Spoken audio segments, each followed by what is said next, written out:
एक दिन अपना यह वहां बैठे ही थे, तब तक से देखे कि 2-4-10 आदमी आया और इनके गांव का जो नौकर हरी था वो आकर चिल्लाया, अरे बबुआ जी आप यहाँ पर आए बैठे हैं, देखिए आपके पिताजी खड़े हैं, जब से आप घर से निकले हैं ये सूख कर कांटे हो गए हैं, खाए पिए नहीं। आपकी माता जी, दादी, पत्नी सब जो है आंगन में जो शिव जी का पहले हाथ में आंगन में शिव जी का एक पिंड रहता था, शिव जी के पिंड के नीचे सब लोग बैठा है अखंड दीप जला करके प्रणाम करने के लिए। आप क्यों सबको जान दे रहे हैं? इधर देखे कि इनके पिताजी एकदम सूख के कांटे की तरह खड़े हैं, मालूम होता है पाषाण वाट। इनको देखे कि इस रूप में वहां पर वह गिरकर बेहोश हो गए। आसपास गांव के लोग आए, इकट्ठा हुए, भीड़ भाड़ आई, कहा कि अरे अब जानते हो साधु बनने में सब समझाता है, सब समझाने लगे। अरे तुम जरा उसको भी तो सोचो जो दूसरे पराये घर से लाए हो, समझाता है ना, समझाया लो। किसी तरह से कोई बग्गी लाया, उस गांव का एक जमींदार आया, इनके पिताजी को पैर छू कर प्रणाम किया। कहा पहचानते हो? तो कहा हाँ पहचानते नहीं आपको हम लोग। कहा कि यही यही हमारा बड़ा लड़का है, देखो सब गति हो गई हमारी। तुम यदि कुछ भी पहचानते तो खाना वाने की व्यवस्था मत करो, घोड़ा बग्गी की व्यवस्था करो और हमको वहां जाने की व्यवस्था करो। यह पहले तो थी नहीं थी, क्या नाम है, गंगा में पुल नहीं था, कहीं नाव से, कहीं घोड़ा बग्गी से, कहीं एका से करके गांव पहुंचे। घर पहुंचे तो जानते हो गांव के बाहर लड़के देखते हैं, दौड़ते हैं देख करके घर पर खबर देने के लिए। पूरा गांव जो देखे गांव घर मरघट की तरफ पड़ा हुआ। घर पर गए और ये जो हैं कुछ दिन वहां रहने लगे उस झोपड़ी में। फिर उनके पिताजी कहे कि चलो तुमको आश्रम बना देते हैं, अपना चुपचाप रहो, साधना करो। लेकिन अब इनको था कि हाँ नहीं, हमको अब सदगुरु मिलेगा, जब तक ले न गुरु मिले साचा तब ले करो 10 पाचा। इनसे ये पूछता है कि हमसे भी लोग पूछता है क्यों इतना इतना जगह गए। जब तक से तुम्हारी सदगुरु तक यात्रा नहीं हो जाती है तब तक तो यात्रा करनी पड़ेगी ना। अवघड़गिरी से काम नहीं चली, अंत तंत्र से काम नहीं चला, रिद्धि सिद्धि से काम नहीं चला। इनको जो है रिद्धि सिद्धि उपेक्षित लगने लगे। एक दिन ये डेहरी स्नान करने गए ही थे। डेहरी वहीं पूरा, फिर अब तो हृदय स्वास्थ्य ठीक हो गया, फेफड़ा ठीक हो गया बिना दवा का। वहां स्नान करने शौच करने बैठे थे, तब से 3-4 प्रेत खड़े हो गए मारने के लिए। उन्हें कहा गरी क्या कर रहे थे? कहा कि अभी आप अशुद्ध हो, इसीलिए कहते हैं शुद्ध। शौच समय लघुशंका में आदमी अशुद्ध होता है, इसीलिए आदमी कमंडल पानी लेके चलता है। तुमने तो वही लेना जहां छोड़ दिया। हाथ धोता है, अपने को शुद्ध करता है। कभी तुम अशुद्ध है, अभी तुमको हम मार सकते हैं। कहा कि हमको क्यों मारेगा भाई तुम? कहा कि इसलिए मारेंगे, देखो तुम्हारे पास 2 शंकर जी के दूत तुम पर रहते हैं रखवाली में। आज वो कैलाश गए हैं, तू कैलाश से आया है ना, तो हाँ वो कैलाश गए हैं अपनी ड्यूटी देने के लिए, आज खाली है। और देखो वह जो है तुम्हारे ही प्रजा है, कोयरिन है ना, जुड़ावन की पतोहू, हाँ वह जो जानती हो कि वह बहुत तांत्रिक है, वो चाहती है तुम्हारे 10 साल से वो साधना कर रही है केवल तुमको मारने के लिए। कहा कि हमको मारकर क्या करेगी? इसलिए तुम्हारे पास बहुत सिद्धियां हैं, तुमको जब मार लेगी तुम उसका सिद्ध बन जाएगा तो बहुत सारा उसका काम करेगा और वह सिद्ध हो जाएगी तुम्हारे आत्मा को रख करके।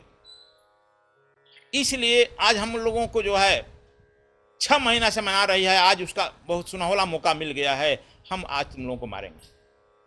ये किसी तरह से अपना उठे, पानी हाथ में लिए, उसी पानी को और मंत्र पढ़ करके फेंक दिए।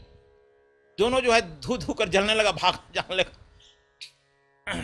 लेकिन अभी अपने को शौच साफ नहीं किए, साफ किए शौच किए, फिर स्नान करने गए, फिर तब आकर 4-5 प्रेत घेर लिया। और इस बीच में इनका पानी फिर जो है लोटा कुआं में गिरा दिया सब। इस बार अच्छा मौका है मार ही दिया जाए। देखो तुम जानते हो ना, हर जगह जो है विघ्न बाधा आती ही है, और जहां तू विघ्न बाधा से गड़बड़ाया वहीं तुम्हारा पतन हुआ। वे उसी तरह से अपने को बांधते हुए धीरे धीरे धीरे अपने झोपड़ी में आए। आए तो अपने शीतल दौड़ कर आया, सुबह सुबह शीतल जी, वही शीतल। कहा कि जरा पीला सरसों लेकर आना बच्चा, दौड़कर। यदि पीला सरसों लेकर नहीं आएगा तो मेरी मृत्यु निश्चित हो जाएगी। वो कहा कि भैया यही तरीके कहते हैं, गया आया ही नहीं। कौन ये जो है अपना बिछावन पर गिरे, गिर गया। अब इनके पिताजी, मामा, आसपास के पूरे गांव के लोग घेरा किए हैं, क्या हो गया, क्या हुआ, डॉक्टर लगा है, वैद्य लगा। जब इनका आंख खुला तो अपने देखे कि सब लोग घेरा हुआ है। कहा क्या बज रहा है? कहा कि अरे बेटा तुम तो कल सुबह से गिरा हुआ है, अभी तुम्हारा आंख खुल रहा है। कहा कि 24 घंटा हो गया था। हाँ, अब मैं नहीं मरूंगा। 24 घंटा में मर जाता तो मर जाता, लेकिन मरने में शीतल मेरा बड़ा सहयोग कर रहा। कहाँ गया है शीतल? क्या बात है? उसे मांगे थे कि पीला सरसों लेकर आओ, यह लेकर आया नहीं। जुड़ाऊं की पतोहू हमको मारना चाहती है, पत्नी मारना चाहती है। अब सब युवक फड़फड़ा गए, घोड़ा वोड़ा तुरंत आने लगा कि पकड़ो पकड़ो उसको, लाओ। तब तक से ये कहे कि नहीं, आप लोग क्यों ला रहे हैं, छोड़ दीजिए, औरत पर हाथ नहीं उठाया जाता है। जब भीष्म पितामह उस समय हाथ नहीं उठाए, मृत्यु को वर्ण किए, तो आप क्यों कर गए? मैं उसी खानदान का हूं, वो खून मुझ में दौड़ रहा है, औरत पर हाथ नहीं उठाना चाहिए। और शंकर के गण आ चुके हैं, उसका हिसाब लेने गए हैं। तब तक से लोग आधा घंटा में देख रहे हैं कि औरत जो है एकदम अर्धनग्न धड़ंग चिल्लाते हुए आ रही, बचाओ बचाओ बचाओ। ये लोग सब कहे हाँ यही मारो मारो, इधर से हुआ मारो। कहा कि आप कोई मत मारो, देखो दया शोभती उस भुजंग में जिसके पास गरल हो। देखो इतने के बाद भी ये इसीलिए कहे कि धैर्य, जिसमें धैर्य रहता है वही धर्म को उपलब्ध होगा। जब वह चिल्लाते अर्धनग्न आई, इनके पैर पे गिर गई। ये पूछे क्या हुआ, तुम हमको क्यों मारना चाहती हो? कहा कि अरे बाबूआ जी, अब हम तो अब सच बोल देंगे, आपको मारना चाहते थे कि आप ऐसा सिद्ध आदमी हम कहीं नहीं देखे। आप यदि मर जाते, हमारा भूत बन जाते, तो हम बहुत सिद्धि काम करते, हमारी बड़ी नाम होती। इनके पिताजी खटाक से हाथ से तलवार निकाल कर उसके सर पर घुमा दिए। अच्छा, इन्होंने छीन कर हटाया, ऐसा मत करिए, अबला पर हथियार नहीं छोड़ा जाता है। कहा कि तब तुम मारना चाहती है हमको सिद्ध? कहा कि अब नहीं। तब तुम्हारी हाल क्यों हो गई? आपके गण गए हैं, चले गए हैं। देखिए हमारा जो है सर पटक पटक दीवार में लड़ा रहे हैं। दोनों इधर से वो मारता है तो उधर दीवार में लड़ती, उधर उधर लड़ती। देखिए सब फूट गया, कपार फूट गया, हाथ टूट गया। उधर से वो हम फेंकता, हंसता है, वह उधर से फेंकता है। और कह रहा है कि अब तुमको हम लोग जिंदा मारेंगे, प्रेत बनाएंगे। हम लोग जाते जाते तुमने अपना काम रच दिया। जब हम सुने कि आप ही गण है, तब हम भागती हुई आपके शरण में आए कि आप ही बचा सकते हैं। एक अच्छा ठीक, आज के बाद तुम्हारा तंत्र मंत्र काम नहीं करेगा। तंत्र मंत्र तुम्हारा समाप्त करने के लिए मैं तो शीतल से पीला सरसों मांगा था, लेकिन लाया नहीं, और हम संयोग से बच गए। शायद वे आ गए गण शंकर के, इसलिए मैं बच गया। लेकिन आज के बाद तुम्हारा तंत्र मंत्र कोई काम नहीं करेगा, समाप्त कर रहा हूं, तुम जाओ घर।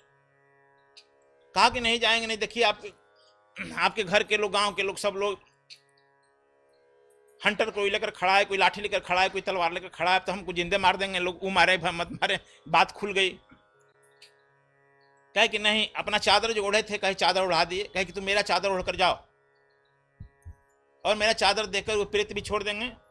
इन लोगों से मैं कह देता हूं कि आज के बाद तुम्हारा मंत्र तंत्र काम नहीं करेगा, इसलिए इसे छोड़ दें। आप लोग अबला पर हाथ नहीं उठाया जाता। खैर, इस तरह से घर पर आप लोग जो देखा, इनकी जिंदगी चली। बड़ी कठिन है इस ज्वाला में जलना। जलना कोई खेल नहीं। तुम शराबालय जाएगा, वेश्यालय जाएगा, कोई अवरोध उत्पन्न नहीं होगा। किसी घर में आग लगाने जाएगा, कोई अवरोध उत्पन्न नहीं करेगा। तुम मंदिर जाएगा, गुरुद्वारा जाएगा, पूजा पाठ के लिए जाएगा, बहुत सारे अवरोध आएंगे, बहुत सारे आपको लोग विरोध करने वाले मिल जाएंगे।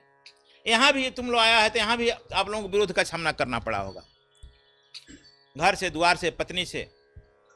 और नहीं तो गर्मी से बेचैन।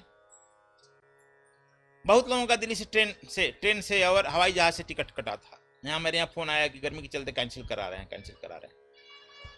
तो यह अवरोध आता है बच्चे। तो इस तरह से ये जो हैं